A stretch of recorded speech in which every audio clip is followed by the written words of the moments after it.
Let's understand percentage today and how we use them in math. Are you ready to learn? Let's start. You must have heard or seen all real life stuff we use this percentage, right? So when you go to a fair price shop or in a mall, you can see sale around everywhere. Whenever you download some app in your mobile, you can see it is processing. At that time, you can see 50%, 85.34%, or 100% done, right? You are familiar with this percentage. You must have heard when you are paying a total amount when you do some shopping, you are paying tax on that amount, right? That is also a tax percentage. Percent make even more sense if you know what the word percent means. So, let us understand what is this percent mean. The prefix of the word per means for each or for every, and cent is a Latin word for 100. We use this symbol for percent sign. We say percent means over 100 or out of 100. Percent is a fraction. Yes, you heard properly. The percent is a special fraction. Now you know about fractions from watching all over fraction videos, right? It has numerator and denominator. Now this percentage is a special fraction where the denominator of a percentage is always 100. It's really a fraction with 100 on the denominator, but it's just being written in the more compact form like this. Number 15%. 15 here, it's got the percent sign after it. So we read it as 15%. And because it is a percent is really a fraction that always has 100 as the denominator. We know that it means the same thing as 15 out of 100. Whenever you see this symbol after a number, it means the number is a percent. Now I am sure wherever you see 50% off, that means you will understand now 50% means 50 out of 100, and that is in the fraction form 50 over 100. Let us look at a few examples. 43% means 43 out of 100. 38% means 38 out of 100. Percent stands for 100th. That is 1 out of 100. There are few other interesting percentages that we should take a look at, like this 0%. Can you have 0%? Yes, 0% means 0 over 100. Its value is just 0. What about 100%? 100% just means 100 out of 100. The numerator is same as denominator, so its value is just 1 or whole. What about number is bigger than 100? Can we have 120%? Yes, it works exactly the same way. 120% means 120 out of 100. And you know from the fractions video, that's what we call it is improper fraction, where the numerator is greater than the denominator. Now I am sure you must have understood how to convert percent to fraction, isn't it? Are you ready to try with me? Yes, here we have 5%. 5% means 5 out of 100, right? Our previous knowledge says that whenever you keep a fraction, it has to be in the simplest form, right? We know about it. To simplify, take highest common factor of both numerator and denominator. So, divide the numerator and denominator by 5. Get 1 out of 20. The 5% to fraction is 1 out of 20. Similarly, 32% means 32 out of 100. Simplify it by 4, both numerator and denominator. you get 8 upon 25. 25% means 25 out of 100. To simplify, take highest common factor of both numerator and denominator is 25. So, divide numerator and denominator by 25, we get 1 over 4. Similarly, 13% equal to 13 out of 100. So, here we cannot simplify the fraction, so keep as it is.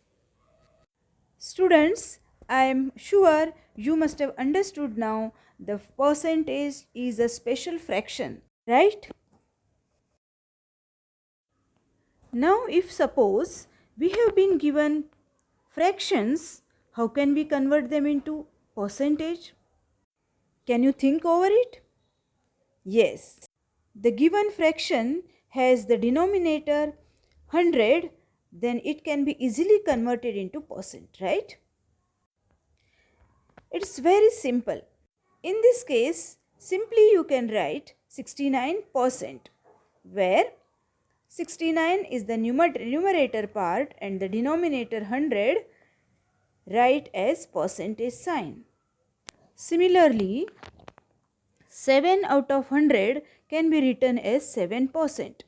210 out of 100 can be written as 211%. Well, look at these fractions. Can we convert these fractions into percentage? We know that for percent we need the denominator to be 100. So, in this case, is their denominator 100? No. Then how can we write them as a percentage? So, in these cases, what we need to do is convert the fraction into an equivalent fraction with denominator 100. In this case, we multiply 5 to both numerator as well as denominator. 9 into 5 is 45 and 20 into 5 is 100. So, we have 45 out of 100 as fraction, where denominator is 100 now. So, we can write 45%. Whenever we have such a fraction, we have to first of all find a number which can be multiplied numerator and denominator such that denominator will get 100. Look at this next example, 3 upon 5. Here we can multiply both denominator and numerator by 20 to get denominator as 100. And we get here 60 over 100, which we can write as 60%.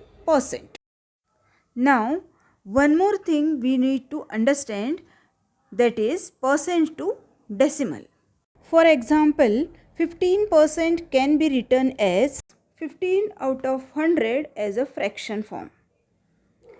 And the decimal form of 15% is 0.15.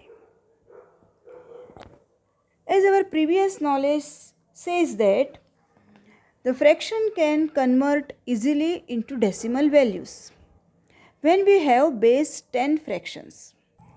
Like 8 by 10 can be written as 0.8.